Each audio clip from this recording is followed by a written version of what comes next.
Bhuj Anjar national highway પર રેલડી ફાટક પર ઓવરબ્રિજનો નકશો બદલી નખાયાના ગંભીર આક્ષેપો કરાયા. 2017ના વર્ષમાં મંજૂર થયેલ રેલવેના આ ઓવરબ્રિજના કામની છેક હવે શરૂઆત કરાતા વિવાદ વકર્યો. ભુજ અંજાર નેશનલ હાઈવેના ચાલી રહેલા કામમાં રેલડી રેલવે ફાટક પરના ઓવરબ્રિજના નકશાને બદલી નખાયાના આક્ષેપ સાથે આ મામલે તલસ્પર્શી તપાસ કરવાની માગ કરાઈ છે. અહીં પોતાની માલિકીની જમીન ધરાવતા અને આંતરરાષ્ટ્રીય હિન્દુ પરિષદ ગુજરાત પ્રદેશના મહામંત્રી શશિકાંતભાઈ પટેલે આ ઓવરબ્રિજના કામ અને ડિઝાઇન અંગે ગંભીર આક્ષેપો કરતા જણાવ્યું હતું કે અહીં રેલવે ઓવરબ્રિજ બનાવવા માટે વર્ષ 2017માં સર્વે હાથ ધરાયું હતું, જેમાં રેલવેના ઉચ્ચ એન્જિનિયરો અને અધિકારીઓ તથા નેશનલ હાઈવે ઓથોરિટીના અધિકારીઓ સામેલ હતા. ત્યારે આ ઓવરબ્રિજ માટે જમીન સંપાદન સાથે ડિઝાઇન તૈયાર કરાઈ હતી, જે બાદમાં ગુજરાત હાઈવે ઓથોરિટી અને બાદમાં કેન્દ્રમાં મોકલાવાઈ હતી, જ્યાં આ ઓવરબ્રિજને મંજૂરી અપાઈ હતી અને મંજૂરી બાદ જરૂરી કાર્યવાહી પછી ટેન્ડર પ્રક્રિયા કરાઈ હતી, જેમાં સદભાવના કન્સ્ટ્રક્શન કંપનીને આ કામ અપાયું હતું. પરંતુ કોઈ અકળ કારણોસર વર્ષ 2017માં મંજૂર થયેલ આ કામ શરૂ કરવામાં આવ્યું નહોતું અને હવે નેશનલ હાઈવે પરના આખા નકશાને બદલી અહીં ઓવરબ્રિજનું કામ શરૂ થઈ રહ્યું છે, જેના કારણે અનેક કિસાનોને ખૂબ નુકસાન થવાની ભીતિ સેવાય છે. તેમણે જણાવ્યું હતું કે આ રોડ અને ઓવરબ્રિજનો નકશો બદલવા પાછળ અમુક રાજકીય લોકોની જમીન બચાવવા ભ્રષ્ટાચાર આચરાયું હોવાની આશંકા છે, કારણ કે વર્ષ 2017માં આ ઓવરબ્રિજ મંજૂર થવા છતાં જે તે વખતે કોઈ પણ વિવાદ થયો નહોતો અને કામની શરૂઆત થઈ ગઈ હતી. પરંતુ થોડા દિવસો બાદ એકાએક કામ બંધ કરી દેવાયું હતું. એટલું જ નહીં, પરંતુ સદભાવના કન્સ્ટ્રક્શન કંપનીને કામનો ઓર્ડર અપાયો તેના નંબર સહિતની વિગતો આપતા શશિકાંત પટેલે જણાવ્યું હતું કે હવે જે રીતે કામ શરૂ થયું છે તે શંકાસ્પદ છે અને અહીં વચ્ચે જૈન વિહારધામ આશ્રમ સંસ્થા પણ આવે છે. એ સંસ્થા જ્યાં આવેલી છે તેના વચ્ચેથી અનેક વૃક્ષોને કાપી આ રોડ આગળ ધપાવવાની પ્રક્રિયા શરૂ કરાઈ છે, જે શંકાસ્પદ છે. એની સાથે શશિકાંત પટેલ, રજનીભાઈ શાહ સહિત અને અન્ય કેટલાક કિસાનોની જમીનો પણ કપાતમાં જાય છે. જ્યારે તેની સામે એક બે ચોક્કસ લોકોની જમીનો બચાવવાનો પ્રયાસ સ્પષ્ટ રીતે દેખાઈ આવે છે તેમ જણાવતા તેમણે આ પ્રકરણમાં ઊંડી તપાસ કરવાની માગણી કરી છે અને આ રોડ જે જૂનો નકશો હતો તે મુજબ બનાવવામાં આવે તેવી માંગ કરી છે અને કહ્યું છે કે જો અહીંથી ખેડૂતોની જમીનો વચ્ચેથી રોડ બનાવવામાં પ્રક્રિયા કરશે તો આંદોલનને વધુ ઉગ્ર રૂપ આપી દેવાશે.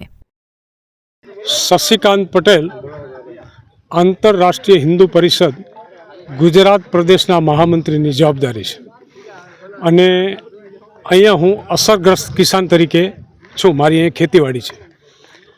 આજનો આ વિરોધ જે છે એ છેલ્લા 5 વર્ષથી અમે આ વિરોધ ચલાવી રહ્યા છીએ અને અમારી સાથે ખેડૂતો સાથે અને જૈન આશ્રમ સાથે ભારોભાર સત્તાનો દુરુપયોગ કરી નેશનલ હાઈવે ઓથોરિટી અને આ ખેડૂતોને અન્યાય કરે છે. વિષય એવો છે કે ભારતનો વિકાસ થાય એમાં ખેડૂતો ખુશ હોય અને ખેડૂતો તો બધા દેશભક્ત લોકો છે, એ તમને સામેથી સહકાર પણ આપે, પણ જે પ્રકારે નેશનલ હાઈવે ઓથોરિટી જે રોડનું કામ કરી રહી છે એ ક્યાંક ને ક્યાંક એમાં ભારે ષડયંત્ર છે.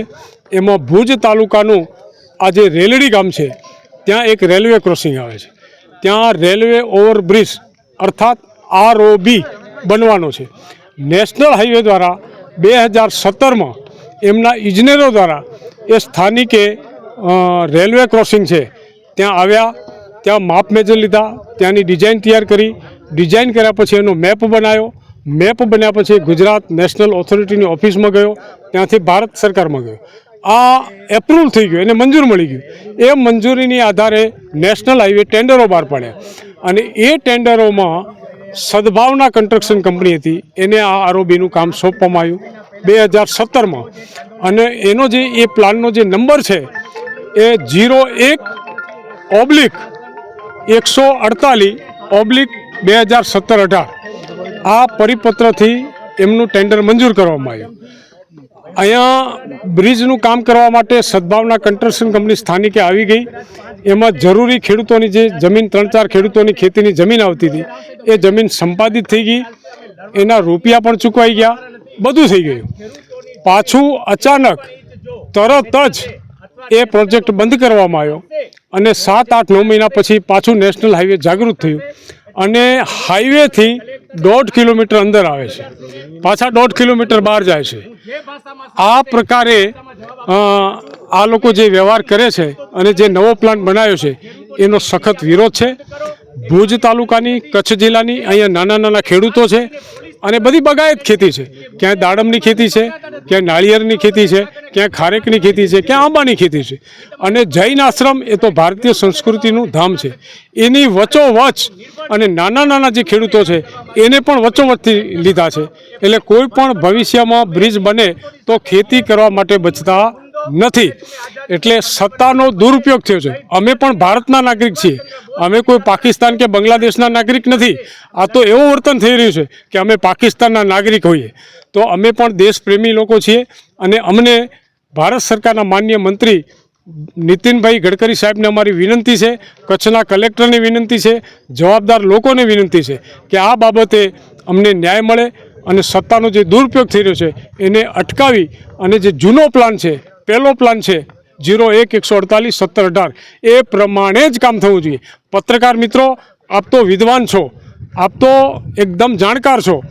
આ જમાનામાં, અત્યારના સમયમાં, આધુનિક યુગમાં એવી કઈ આપણી પાસે ટેકનોલોજી?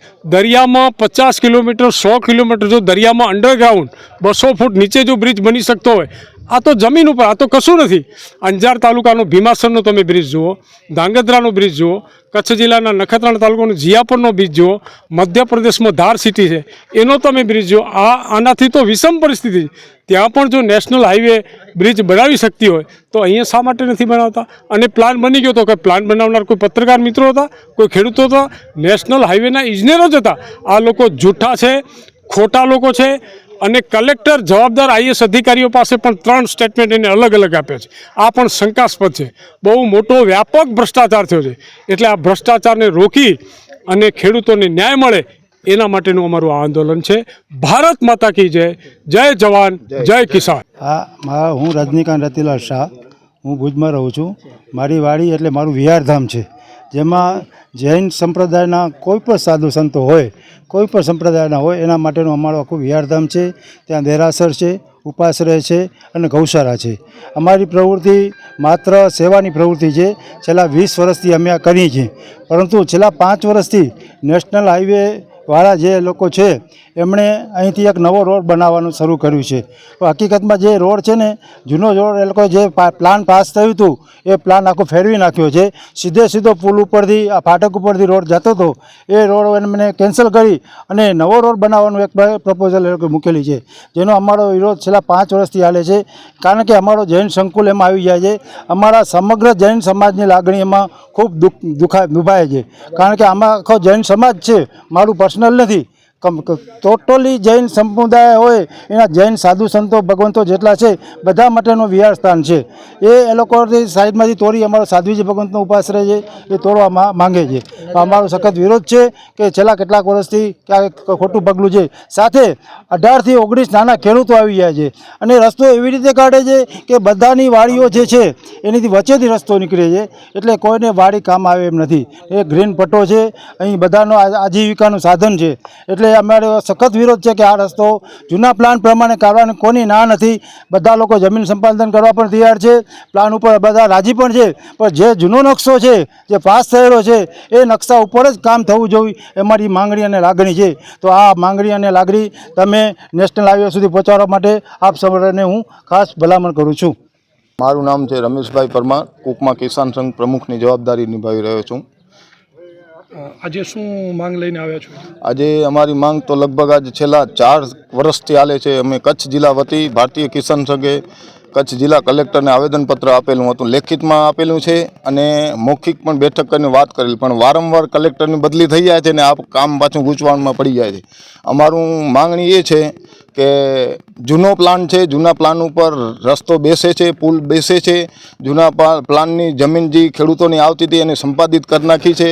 કોન્ટ્રાક્ટરનું કામ એ અપાઈ ગયું હતું ને આ લોકોએ શું કામ રાતોરાત પ્લાન બદલાવી ને આ નવો પ્લાન ઘડ્યો છે એ અમને ખબર નથી પડતી, તેથી અમે આજે વિરોધ કરવા નીકળ્યા છીએ. ને આ જે નવો પ્લાન કરે છે એમાં ઓછામાં ઓછા 19 ખેડૂતો, નાના મોટા નાનકડા જ ખેડૂત છે બને ત્યાં સુધી, એની જમીનના ટુકડા થઈ જાય છે. ને ટુકડા થઈ જાય ને ઓવરબ્રિજ એના માથે જ આવી જાય છે, તો એની બેકોની જમીન ખેતીલાયક રહેતી જ નથી, એને કોઈ કામ કરવાનું અનુકૂળ નથી બેસતું.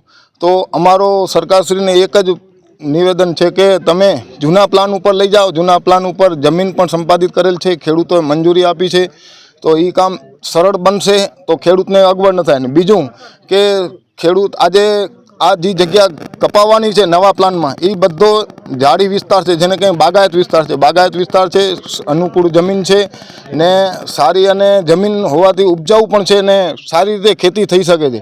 તો આવો ગ્રીન બેલ્ટ જેને કહીએ કે સારી જમીનનો નખો વરવા જઈ રહ્યો છે, તો જૂના પ્લાન ઉપર કોઈને નુકસાન નથી થતું ને એનું કામ પણ સરળ થઈ જાય છે. તો આવું શા માટે કરે છે? અમારી માંગ એટલી જ છે કે જ્યાં સુધી જૂના પ્લાનને જશે ત્યાં સુધી અમને વાંધો નથી, નવા પ્લાનમાં આવશે તો અમે અડચણ કરશું. ને આજે હું એક નહીં પણ ભારતીય કિસાન સંઘ કચ્છ જિલ્લાના દરેક ખેડૂતોની આવી જ માંગણી છે કે જૂના પ્લાન ઉપર લઈ જાઓ, કોઈને અડચણરૂપ ન બને. ને આ ઝાડનો નખો જ વરવા જઈ રહ્યો છે નવા પ્લાન ઉપર આવશે તો. વિશ્વ પ્રસિદ્ધ મહાનુભાવોની, ભારતના 8 વડાપ્રધાનોની સચોટ ભવિષ્યવાણી કરનાર ભારતીય અંકશાસ્ત્રી જ્યોતિષ શંકર ગોર, ભારતના વડાપ્રધાન શ્રીમતી ઇન્દિરા ગાંધીની વિજયની તથા અકાળે મૃત્યુની સચોટ ભવિષ્યવાણી કરનાર જ્યોતિષી, ભારતના વડાપ્રધાન રાજીવ ગાંધીની વિજયની તથા રાજીવ ગાંધીના અકાળે મૃત્યુની સચોટ ભવિષ્યવાણી કરનાર ભારતીય અંકશાસ્ત્રી,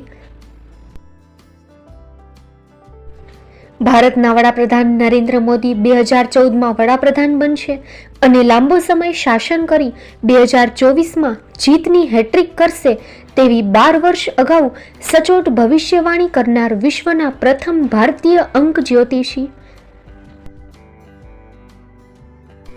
મંત્રજાપ ગુરુના નંગ વગર મુંબઈ, રાજકોટ, જામનગર, ગાંધીધામ અને ભુજમાં 20,000થી વધારે લોકોને સાચી સલાહ અને સચોટ ઉપાય કરનાર જ્યોતિષીની સાચી સલાહ ઘર બેઠા મેળવો. જ્યોતિષી શંકર ગોર. સંપર્ક કરો 9909602928. એડ્રેસ નોંધી લેશો: ટીના હાઉસ, ડોક્ટર ભાણજી સ્ટ્રીટ, છઠ્ઠી બારી, ring road, Bhuj, Kutch.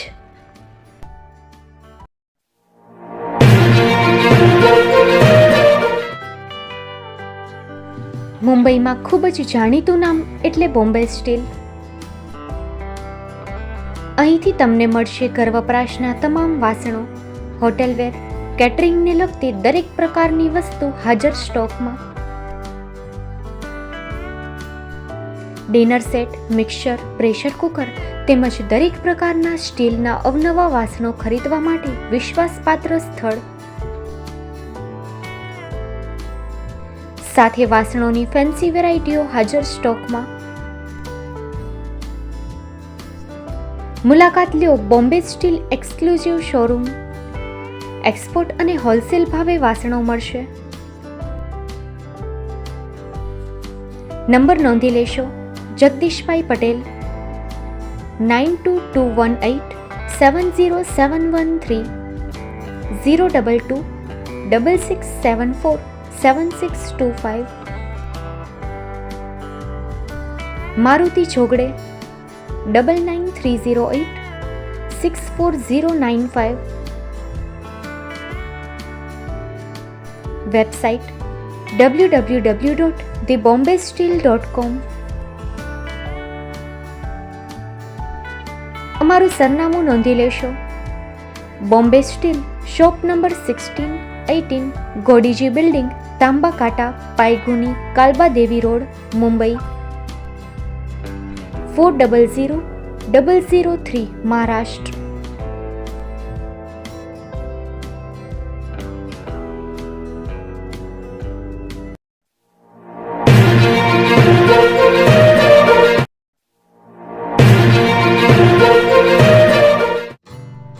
Shri Pratham Sarees and Lenga department, designer studio. આપના શુભ લગ્ન પ્રસંગોને યાદગાર બનાવતું એકમાત્ર Shri Pratham Sarees and Lenga department, exclusive showroom.